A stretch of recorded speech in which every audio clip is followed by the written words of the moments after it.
Hello, my name is Cassandra, and I know you're learning a lot about investing in personal finance.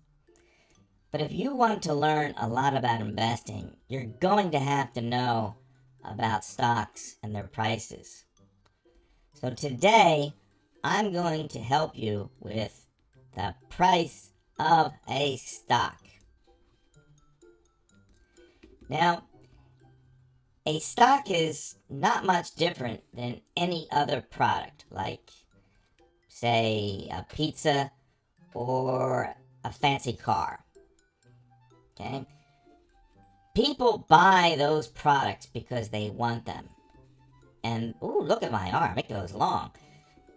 People buy the products because they want them, and that's called demand. Okay? So, if more people want a product, say like Jordan sneakers from Nike, what do you think's going to happen to the price of that product?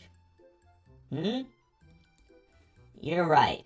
The price of that product is going to go up because the demand will force it to go up. More people want it, and that's going to force the price up. Now, there are other reasons that prices go up, but this is a big one. And stock prices are really determined by the same forces that Jordan sneakers are forced up. Okay? Stock prices are determined by the demand for a stock. So if everybody wants a stock like Google or Apple, what do you think's going to happen to the price? Well, the greater the demand, the higher the price. So those stocks are going to have higher prices. So let's look at an example now of what happens when you buy stock.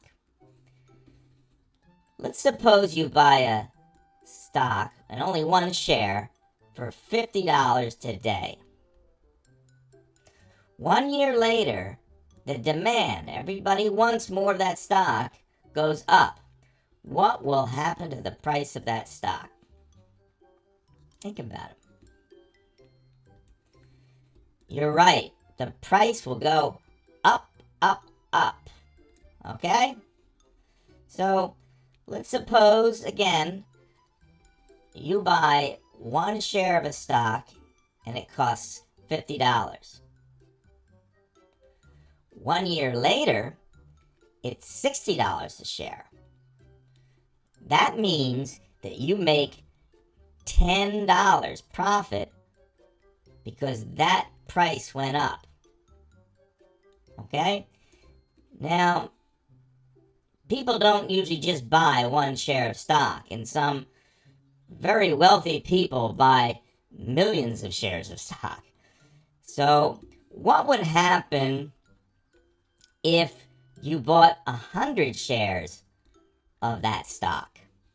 Well, let's look. You buy 100 shares at $50 a share, and that price went up to $60. Well,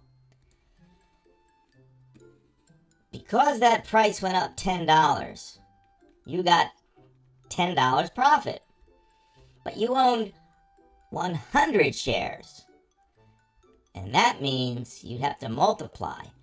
And you would now have $1,000 profit because you'd have $10 profit on each share times 100 shares, which gives you $1,000 profit.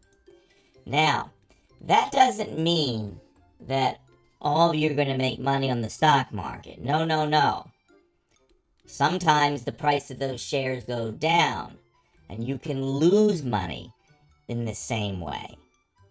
So your $1,000 gain could be $1,000 loss also. But at least you understand now how that works. So you've got to remember that the price of a stock is like any other product.